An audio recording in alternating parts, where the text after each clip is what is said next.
Dan saya dengan Bugis akan menceritakan tentang Bendera Kartini. Selanjutnya, mari ke videonya.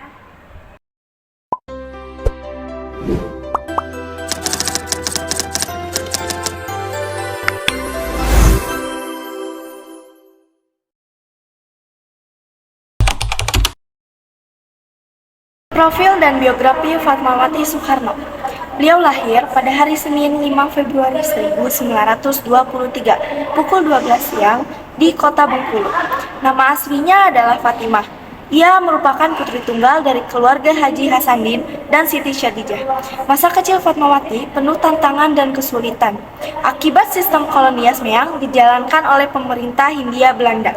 Ayahandanya, Hasanuddin, semula adalah pegawai perusahaan Belanda, bersomis di Bengkulu, tetapi karena tidak mau meninggalkan kegiatannya sebagai anggota Muhammadiyah, ia kemudian keluar dari perusahaan itu. Setelah itu, Hasanuddin sering berganti usaha dan berpindah ke sejumlah kota di kawasan Sumatera bagian selatan. Tidak banyak diketahui orang bahwa sebenarnya Fatmawati merupakan keturunan dari kerajaan Indrapura Mukom-Muko. Sang ayah Hasanuddin adalah keturunan ke-6 dari kerajaan Putri Bunga Melur. Putri Bunga Melur bila diartikan adalah putri yang cantik, sederhana, bijaksana. Tak heran bila Fatmawati mempunyai sifat bijaksana dan mengayomi. Jalinan cinta antara Bung Karno dan Fatmawati pada awalnya membutuhkan perjuangan yang sangat berat. Fatmawati mengenyam pendidikan dasarnya di Honland Inland School, HIS atau Setara SD.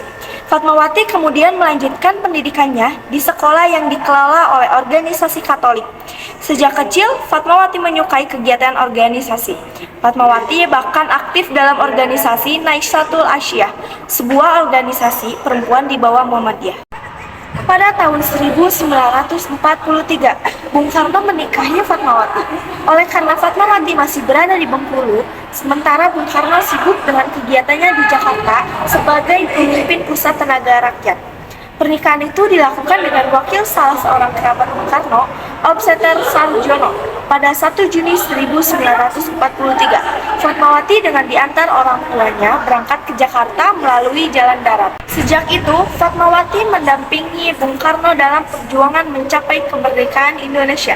Hari Jumat di bulan Ramadan pukul 5 pagi Fajar 17 Agustus 1945, para pemimpin bangsa dan para tokoh pemuda keluar dari rumah Laksamana Maeda dengan diliputi kebanggaan setelah merumuskan teks proklamasi hingga dini hari. Menjahit bendera pusaka merah putih. Kalau ada yang bertanya, apa peran perempuan menjelang detik-detik proklamasi kemerdekaan? Tentu kita akan teringat dengan sosok Fatmawati, istri Bung Karno. Dia yang menjahit bendera sangsaka merah putih. Setelah itu, ada seorang pemudi Timurti yang membawa nampan untuk menyerahkan bendera pusaka kepada Ratu Hendraningrat dan Suhud untuk dikibarkan. Dan semua hadirin mengumandangkan lagu Indonesia Raya di Jalan Menggagas Timur 56, Jakarta. Pada hari itu, Ibu Fatmawati ikut dalam upacara tersebut dan menjadi pelaku sejarah kemerdekaan Indonesia. Ibu Negara Republik Indonesia pertama. Salah satu butir keputusan panitia persiapan kemerdekaan Indonesia atau disebut dengan PPKI. Dalam sidangnya pada tanggal 19 Agustus 1945 adalah memilih Bung Karno dan Bung Hatta sebagai Presiden dan Wakil Presiden pertama Republik Indonesia. Setelah Insinyur Soekarno menjabat sebagai Presiden pertama Republik Indonesia, maka secara otomatis Fatmawati yang selalu mendampingi Soekarno kemudian dikenal sebagai Ibu Negara Republik Indonesia yang pertama. Pada tanggal 4 Januari 1946, pusat pemerintah Indonesia dipindahkan ke Yogyakarta karena keadaan Jakarta dirasakan makin tidak aman. Menyusul hadirkannya tentara Nica yang membonceng kedatangan tentara sekutu. Ibu Fatmawati dan Bung Karno tidak pernah merayakan ulang tahun perkawinan, jangankan kawin perak atau kawin emas. Ulang tahun pernikahan ke-1, kedua, ataupun ketiga saja tidak pernah menyebabkan. Tak lain karena keduanya tidak pernah ingat kapan mereka menikah. Ini bisa dimaklumi karena saat berlangsungnya pernikahan, zaman sedang dibalut perang. Saat itu Perang Dunia Kedua sedang bercamuk dan Jepang baru datang untuk menjajah Indonesia. Kehidupan pernikahannya Bung Karno dan Fatmawati memang penuh dengan gejolak perjuangan. 2 tahun setelah keduanya menikah, Indonesia mencapai kemerdekaan. Tetapi ini belum selesai. Justru saat itu perjuangan fisik mencapai puncak, Bung Karno pastinya terlibat dalam setiap momen-momen penting perjuangan bangsa. Fatmawati Soekarno wafat pada tanggal 14 Mei 1980. Ia meninggal dunia karena terkena serangan jantung ketika dalam perjalanan pulang umroh dan dimakamkan di Karet Bifak di Jakarta. Kata-kata terakhir beliau sebelum meninggal waktu itu, meninggal ke Mekah sudah menjadi pandaman cita-cita. Saban hari, aku melakukan zikir dan mengucapkan syahadat, serta memohon supaya diberikan kekuatan kepada Allah. Juga memohon supaya diberikan oleh Tuhan keberanian dan juga melanjutkan perjuangan fi sabilillah. Aku berdoa untuk cita-cita seperti semula, yaitu cita-cita Indonesia merdeka. Jangan sampai terbang. Indonesia merdeka. Nama asli dari istri kedua Soekarno ini sebenarnya hanya Ganasih. Asal muasal nama Inggit ini berasal dari kata seringgit yang seringkali diucapkan oleh para pemuda yang terpesona dengannya. Ia berasal dari Desa Kamasan, Kabupaten Bandung, Jawa Barat, tepatnya pada tanggal 17 Februari 1888. Beliau ini juga merupakan anak terakhir dari pasangan Arjipan dan Amsih. Inggit Ganasih berasal dari keluarga miskin dan tidak terpelajar, atau bisa dikenal dengan kaum marhainisme dalam istilah Bung Karno. Sehingga Inggit Ganasih ini hanya lulusan Madrasah Ibtidaiyah atau setara dengan sekolah dasar. Namun Inggit Ganasih mampu mengasah pengetahuan dan wawasan untuk mendampingi Soekarno sebagai tokoh pergerakan nasional Indonesia melawan kolonial Belanda. Semasa kecil, Inggit Ganasih sebagai perempuan cukup terkenal di desanya, sehingga dia disebut sebagai kembang desa. Nah, sebagai kembang desa pada usia 12 tahun, dia dinikahkan dengan seorang kopral residen Belanda bernama Nata Atmaja. Pada tahun 1900, mereka melangsungkan pernikahan, namun tidak berlangsung lama, karena pada tahun 1904 mereka memutuskan untuk bercerai. Pada tahun 1916, Inggit Ganasih menikah lagi dengan Haji Sanusi, yaitu saudagar kaya dari Bandung. Selain sebagai saudagar, dia juga menjadi salah satu tokoh Sarekat Islam yang ada di Bandung. Dan mulai pada saat itulah, Inggit Ganasih mulai memasuki pergerakan nasional dan menjadi pimpinan dapur untuk para peserta yang datang dari berbagai daerah Indonesia. Dengan ketersediaan makanan yang cukup dalam koordinasi dan tanggung jawab Inggit inilah yang menjadikan pemuda-pemuda Indonesia bisa melakukan pergerakan agenda-agenda politik dengan baik. Inggit sebagai istri dari tokoh pergerakan nasional selalu ikut terlibat aktif meskipun berada pada garis belakang, dan semakin intensif setelah kehadiran Soekarno dalam hidupnya. Pada Juni 1921, Soekarno datang sebagai mahasiswa dan suami gantung dari Siti Lestari, berniat untuk tinggal sementara di rumah Inggit dan Haji Sanusi. Ketika itu, Soekarno menjadi mahasiswa di THS Bandung yang sekarang diubah namanya menjadi ITB. Setelah perceraian Soekarno dengan Lestari, Soekarno meminta izin pada Haji Sanusi untuk menikahi Inggit, dan Haji Sanusi bersedia menceraikan Inggit pada tahun 1923. Haji Sanusi meyakini bahwa Soekarno akan membawa perubahan besar pada bangsa dan tanah air. Oleh karena itu, ia tidak ragu untuk melepaskan Inggit agar bisa mendampingi dan mengurus segala kebutuhan hidup Soekarno. Pada 24 Maret 1923, Inggit dan Soekarno menikah. Inggit saat itu berusia 35 tahun dan Soekarno 22 tahun. Soekarno adalah tokoh politik pergerakan nasional Indonesia yang sangat berpengaruh, sehingga keterlibatan Inggit dalam panggung politik tidak bisa dipisahkan dari kedudukannya dan kapasitasnya sebagai istri Soekarno. Inggit berperan sebagai pendamping yang loyal, sekaligus penerjemah jika masyarakat setempat tidak bisa memahami bahasa Sunda. Soekarno juga seringkali mengapresiasi kontribusi Inggit Ganasih dalam mendukung perjuangannya.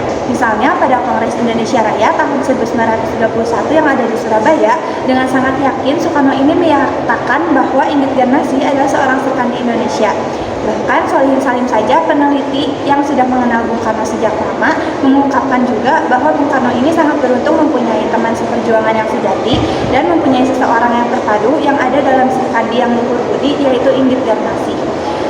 Dengan ini, kekuatan terpendam inilah yang akan memberikan api dan kuatnya untuk daya juang dan daya tahan Bung Karno menjadi pemimpin untuk rakyat Indonesia untuk mencapai kemerdekaan. Inggit Ganasih tutup usia pada Jumat malam, tanggal 13 April 1984 di rumahnya pukul 19.10 di Jalan Ciantar 8, Kota Bandung. Dia juga dimakamkan di pemakaman umum Babakan Ciparai, Kota Bandung. Inggit Ganasih wafat dalam usia 96 tahun setelah dirawat di ruangan 11 di Rumah Sakit Hasan Sadikin, Kota Bandung, karena adanya komplikasi yang dideritanya pada saat tua. Kepergiannya telah membangkitkan rasa hormat atas semua sumbangannya, baik kepada suaminya maupun pada perjuangan kemerdekaan Indonesia. Tidak berlebihan kiranya apabila Ramadan Harta Haji Madja dalam novelnya yang berjudul Soekarno Ku Antar ke Gerbang tahun 2014 menggambarkan Inggit Garnasih adalah seorang perempuan tangguh yang menemani kesuksesan Soekarno. Raden Ajeng Kartini atau R.A. Kartini adalah seorang perempuan asal Jepara yang lahir pada tanggal 21 April 1879. Kartini merupakan keturunan bangsawan. Oleh karena itu, gelar Raden Ajeng disematkan kepadanya. Kartini merupakan putri dari Raden Mas Adipati Aryo Sasoningrat dan M.A. Ngasirah. Ayah Kartini adalah Bupati Jepara saat itu. Kartini adalah anak kelima dari 11 bersaudara, berbeda dengan kebanyakan anak pribumi saat itu. Kartini berkesempatan untuk bersekolah di Europees Leer School atau ELS. Kartini belajar bahasa Belanda. Sayangnya Kartini hanya bersekolah sampai usia 12 tahun karena sudah memasuki masa pingitan. Dulu ada tradisi wanita Jawa harus dipingit dan tinggal di rumah. Karena belajar bahasa Belanda di ELS, R.A. Kartini bisa membaca dan menulis bahasa Belanda. Selama dipingit, ia belajar sendiri membuat dan berkirim surat dengan teman-temannya di Belanda. Kartini juga membaca banyak buku, surat kabar, dan majalah Eropa. Seperti istilahnya, buku adalah jendela dunia. Kartini jadi tahu cara berpikir perempuan Eropa yang lebih maju dan bebas dibandingkan perempuan pribumi kala itu.